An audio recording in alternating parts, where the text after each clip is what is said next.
మొన్న జనసేన ఉద్యమి సమావేశంలో ఉప ముఖ్యమంత్రి ఆ పార్టీ అధ్యక్షుడు పవన్ కళ్యాణ్ చేసిన వ్యాఖ్యలు, మరి ముఖ్యంగా తమిళనాడుకు విజయ్ ముఖ్యమంత్రి కావటం గురించి ఆ నేపథ్యంలో తనపై వస్తున్న స్పందనలను ఆయన ఖండించటం, ఊళ్ళో పెళ్ళైతే ఏదో కుక్కలు మోరిగినట్టుగా ఉంది అనే కొంచెం నోరు పారేసుకోవటం, అది బాగాలేదని నేను అప్పుడే చెప్పాను. ఎందుకంటే ప్రత్యర్థులు అంటాం వేరే విషయం, కానీ తన అభిమానులు లేదా తన వర్గం వాళ్ళు, తన అనుయాయులు చాలా మంది కోరుకుంటున్నప్పుడు అలా అనక్కర్లేదు అనుకుంటారు, కానీ వేరు ఇంకేదన్నా చెప్పొచ్చు. కానీ అదేదో మహాపరాధం అయినట్లు. ఎవరైనా కానీ తల్లి తన బిడ్డల్లో కూడా ఒకడు బాగా చదువుకుని ఒకటి చదువుకోకపోతే వాడు కూడా చదువుకుంటే బాగుంటుందని కోరుకుంటుంది, అందరూ ఎదగాలని కోరుకుంటుంది. అదేది అభిమానులు కూడా అదే కోరుకుంటారు. దాన్ని మీ అంచనా ఎలా ఉంది అవన్నీ వేరే విషయం.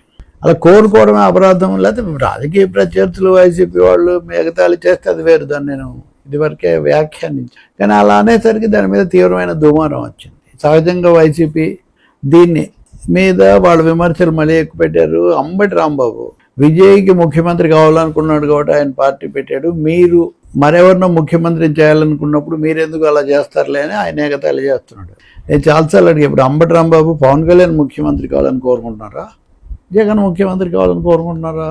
ఈ ప్రశ్న తప్పకుండా వస్తుంది కదా. ఎందుకంటే పవన్ కళ్యాణ్ అభిమానులు అడిగితే వేరే విషయం, కానీ అంబటి రాంబాబు పదే పదే విజయ్ని పోల్చి మాట్లాడడం, ఆయన జగన్ ముఖ్యమంత్రి కావాలనే కదా కోరుకుంటున్నారు. కాకపోతే రాజకీయాలు అలా అనే అవకాశం ఉంటుంది. ఈయన మాటల వల్ల ఇంకా వచ్చింది పేరు నిన్నని స్పష్టంగా చెప్తున్నాడు, ఆయన కుదరదు, అలా జరగదు అని.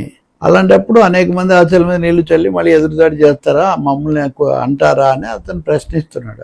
అది సరైంది. కానీ అంతకంటే ముఖ్యమైన ఒక వాదన, బలమైన వాదన పేర్నినాని తీసుకొచ్చాడు. ఇప్పుడు మా పార్టీకి 11 స్థానాలే వచ్చాయి కాబట్టి మేము విమర్శలు చేస్తే పొరపాటు అంటున్నారు, ఎగతాళి చేస్తున్నారు. కానీ మీరు అసలు 2 చోట్ల ఓడిపోయారు కదా, మరి మీరు మా ప్రభుత్వం మీద విమర్శలు ఏ అర్హతతో చేశారు?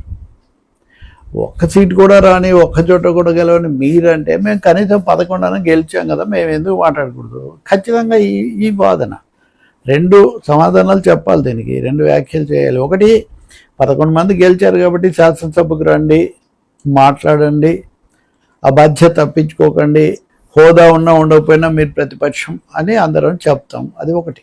రెండవది, 11 వచ్చాయి కాబట్టి వాళ్ళేం మనుషులు కాదు, 11 వచ్చాయి కాబట్టి ఆయనదో మాజీ ముఖ్యమంత్రి కాదు, ఆయనదో పులివెందుల శాసనసభ్యుడు మాత్రమే. ఇప్పుడు ఆయన పులివెందుల శాసనసభ్యుడు అయితే పవన్ కళ్యాణ్ పీఠాపురం శాసనసభ్యుడే కదా, ఇంకొకటే కదా. ఇప్పుడు ఇవి అనవసరమైన విషయాలు. సో దీన్ని అతను ఏమంటున్నాడు, మమ్మల్ని మీరేమో 2 చోట్ల ఓడిపోయి కూడా రాజకీయాలు చేసి విమర్శలు చేశారు, మేమైతే మటుకు 11 వచ్చినా మాట్లాడకూడదు అంటున్నారు, ఇది ఎలా చెల్లుబాటు అవుతుంది?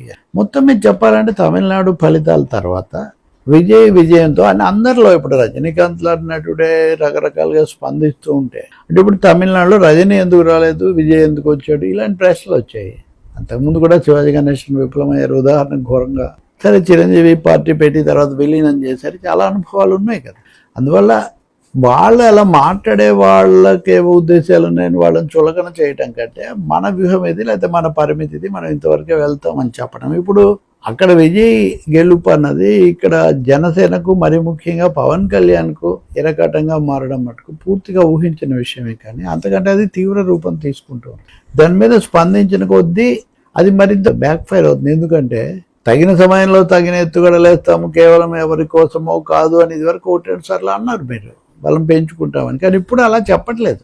ఇంతకుముందు కూడా చెప్పారు, తప్పనిసరిగా ఆయన జైల్లో ఉన్నప్పుడే నేనంటే ఒంటరిగా గెలవలేము అనే మాట మీరు పదే పదే చెప్తుంటే, అవతలేమో ఒంటరిగానే ఉంటానని ఆయన అంటున్నారు వైసీపీ వాళ్ళు.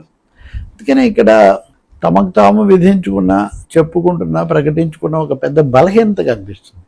దీన్నే పేర్నినాని తీవ్రంగా ముందుకు తెస్తూ ఉన్నారు. ఇంకా ఇట్లాంటివి చాలామంది మాట్లాడారు, అసలు అంత ఎక్కడుంది, అంత సన్నివేశం ఉందా?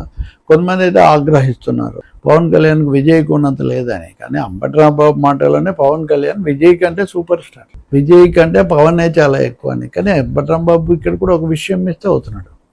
విజయ్ ఒక క్రమబద్ధమైన స్కెచ్తో వాళ్ళ నాన్న ఆయన కలిసి సినిమాలు, రాజకీయ ఇతివృత్తాల మీద తీసుకుంటూ ఒక వాతావరణం సిద్ధం చేసుకున్నారు. ఇది 2009-10 నుంచి జరుగుతూ వచ్చింది. పవన్ కళ్యాణ్ సినిమాలు అన్ని లైట్ హార్టెడ్, వాటిలో బలమైన సందేశాలు ఉండవు, అసలు బలమైన పాత్రలు, డైలాగులే ఉండవు. ఎంతసేపు ఆయన క్రేజ్ మీద అవి నడవాలని చెప్పి ఆయన కోరుకుంటారు. ఎన్నిసార్లు దెబ్బతిన్నా సినిమాలు వాటిని ఆయన మార్చుకోరు. కానీ విజయ్ అలా కదే, జిఎస్టీ మీద, బూటకపు వాగ్దానాల మీద, నోట్ల రద్దు మీద, అన్నిటి మీద సినిమాలు తీస్తూ వచ్చారు.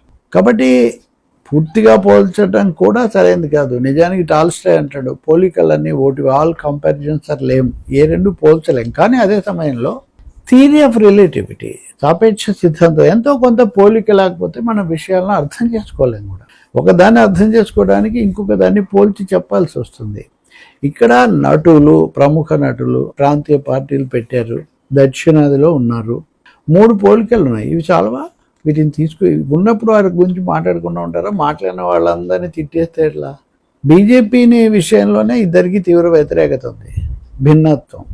పవన్ కళ్యాణ్ పూర్తిగా బీజేపీ సనాతనం అంటుంటే, విజయ్ దాని మీద లౌకిక తత్వం అంటున్నాడు. లౌకిక తత్వం అన్నది కేవలం మైనార్టీలను బుజ్జగించడానికి అని పవన్ కళ్యాణ్ ధ్వజం ఎత్తుతూ ఉంటే, నిజమైన లౌకిక తత్వం నాది, నేను 3 మతాలు అని చెప్పి విజయ్ 3 మతాల చిహ్నాలు ప్రదర్శిస్తున్నాడు. తన పేరే జోసెఫ్ విజయ్ అని ప్రకటించుకుంటున్నాడు. కాబట్టి తేడాలు కూడా ఉన్నాయి ఇక్కడ. సినిమా పరంగా పోలికలు ఉన్నాయి, రాజకీయాల పరంగా తేడాలు ఉన్నాయి. రాష్ట్రాలుగా ఎలాగో ఎవరి నేపథ్యం వాళ్ళకు ఉంది. కాబట్టి ఈ చర్చ జరుగుతుంటుంది. పవన్ కళ్యాణ్ అసహనానికి గురయ్యి ఏం మాట్లాడినా, వైసీపీ వాళ్ళు దీన్ని ఒక పాచికగా ప్రయోగించడానికి వాళ్ళ ప్రయత్నాలు వాళ్ళు చేసినా, ఇవి రెండు లేకుండా రాజకీయ చర్చలో మటుకు ఈ పోలిక అనివార్యంగా వస్తుంది.